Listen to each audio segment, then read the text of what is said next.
Halo, perkenalkan nama saya Amanda Yesi Vandriani dari kelas 10 MIPA 1, absen 3. Pada kesempatan kali ini, saya akan memberikan video singkat mengenai usaha dan energi.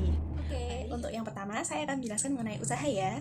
Jadi usaha merupakan transfer energi dari sebuah benda karena adanya gaya yang menyebabkan benda tersebut berpindah. Maka dari itu, usaha dipengaruhi oleh dua besaran, yakni gaya dan juga perpindahan. Usaha sendiri dalam bahasa Inggris kita tahu bahwa artinya work ya teman-teman. Jadi, work kita dapat merumuskannya, work sama dengan gaya dikalikan dengan perpindahan. Namun teman-teman, dalam kehidupan kita sehari-hari, usaha tidak selalu gaya tidak selalu dalam keadaan mendatar. Namun ada juga yang membentuk sudut-sudut tertentu. Maka dari itu, untuk rumus berikutnya kita bisa membuatnya, yakni work sama dengan gaya kali perpindahan cos theta. Dalam artian cos theta merupakan sudut yang terbentuk. Oke, saya akan menjelaskan mengenai penerapan usaha dalam kehidupan kita sehari-hari. Yakni yang pertama nih, ada usaha dalam sudutnya 0 derajat. Jadi sudut 0 derajat itu dalam kehidupan sehari-hari dinyatakan seperti apa? Ya, seperti saat kita mendorong lemari. Nah, saat kita mendorong lemari, sudut yang terbentuk adalah 0 derajat. Kita bisa memasukkannya ke dalam rumus, yakni work sama dengan gaya kali perpindahan cos theta, dengan cos theta adalah 0 derajat. Maka dari itu, cos 0 derajat merupakan 1, yang mana nantinya work sama dengan gaya kali perpindahan kali 1 yang nantinya akan pada akhirnya work sama dengan perpindahan kali gaya. Yang kedua ada pada saat sudut tetanya antara 0 dan 90. Dalam kehidupan sehari-hari tercantum saat kita masih kecil dulu bermain truk mobil-mobilan yang ditarik. Nah, seperti itu akan menimbulkan sudut antara si penarik tersebut, yang mana sudutnya antara 0 dan 90 ya teman-teman pastinya. Maka dari itu, kita bisa memasukkannya ke dalam rumus work sama dengan gaya kali perpindahan cos theta tersebut dengan menggantikan cos theta-nya dengan sudut yang terbentuk. Seperti contoh, jika sudut yang terbentuk adalah 60 derajat, maka work sama dengan gaya kali perpindahan kali cos 60 derajat. Yang mana cos 60 derajat merupakan setengah ya. Jadi work sama dengan setengah kali gaya kali perpindahan. Seperti itu teman-teman. Nah, penerapan yang ketiga yaitu pada saat sudutnya yang terbentuk tegak lurus nih. Nah, contohnya apa? Jadi, contoh sudut yang terbentuk adalah 90 derajat saat kita memegang buku, mengangkat buku. Nah, saat itu sudut yang terbentuk adalah 90 derajat. Kita tahu kan teman-teman bahwa cos 90 derajat nilainya 0. Nah, pada saat kita memasukkan rumus work sama dengan F kali perpindahan cos theta-nya 0. Jadinya nilai perkalian yang dihasilkan adalah 0. Jadi work sama dengan 0. Jadi usahanya 0. Maka dari itu saat kita mengangkat buku tidak ada usaha yang dikeluarkan. Seperti itu teman-teman. Oke, kali ini kita akan membahas contoh-contoh soal ya. Yang pertama ini ada contoh soal dalam penerapan kehidupan sehari-hari yang pertama tadi, yang mana sudut yang terbentuk adalah 0 derajat. Ya, saya bacakan, yakni soal yang pertama. Sebuah benda seperti pada gambar di bawah ini, ya, gambarnya ada di bawah tersebut, berada pada bidang datar. Pada benda tersebut bekerja sebuah gaya mendatar sebesar 20 Newton, sehingga benda berpindah sejauh 50 cm. Berapakah usaha yang dilakukan oleh gaya tersebut? Oke, yang pertama yang kita lakukan adalah mengetahui apa yang diketahui dari soal tersebut. Yang diketahui dari soal tersebut, yang pertama ada gaya, yakni 20 Newton. Dan juga ada perpindahan, yaitu 50 cm. 50 cm kita jadikan meter menjadi 0,5 meter.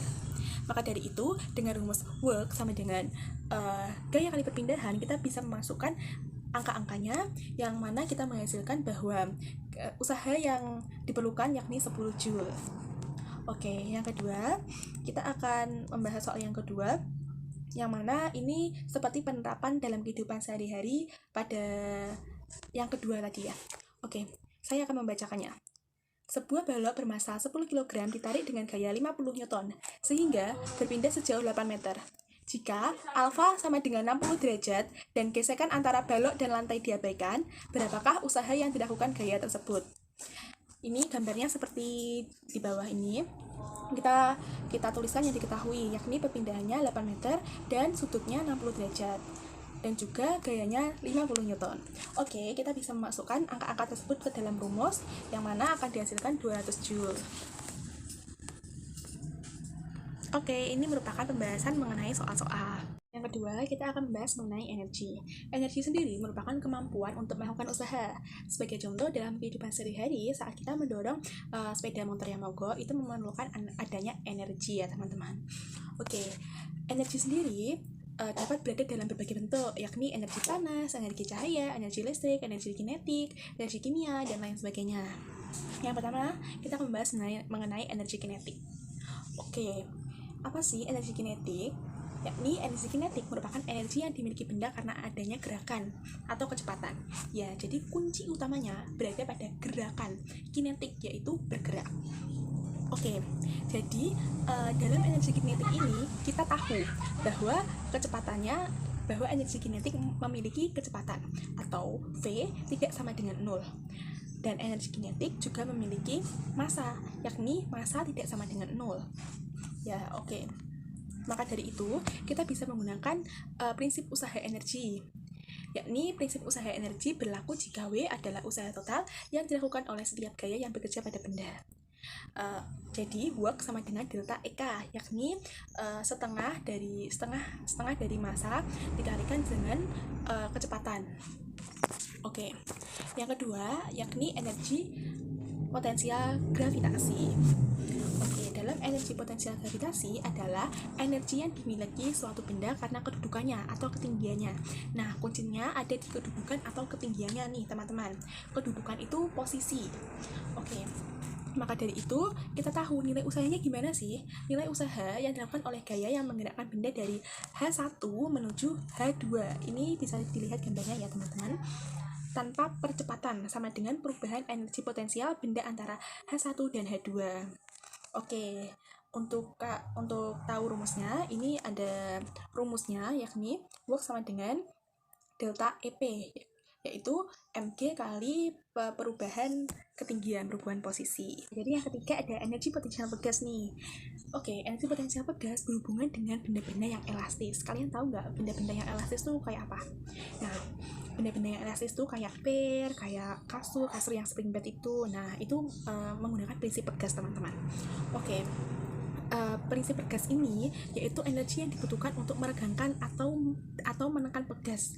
Nah, itu yang dinamakan dengan energi potensial pegas nih, teman-teman. Oke. Bagaimana sih nilai usahanya?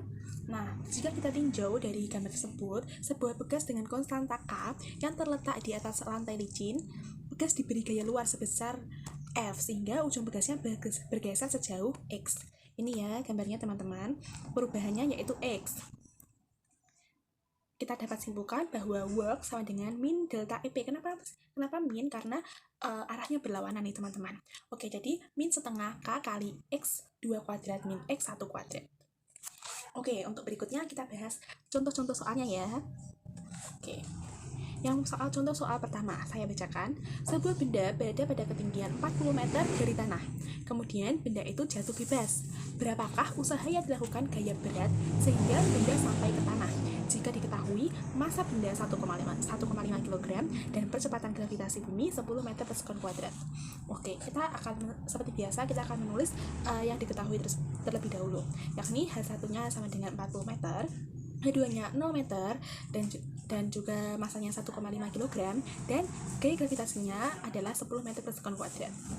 Oke, usaha kita bisa memakai rumus ini, yakni perubahan dari H1 ke H2, yakni work sama dengan massa kali gravitasi dikalikan dengan perubahan ketinggiannya ya, teman-teman.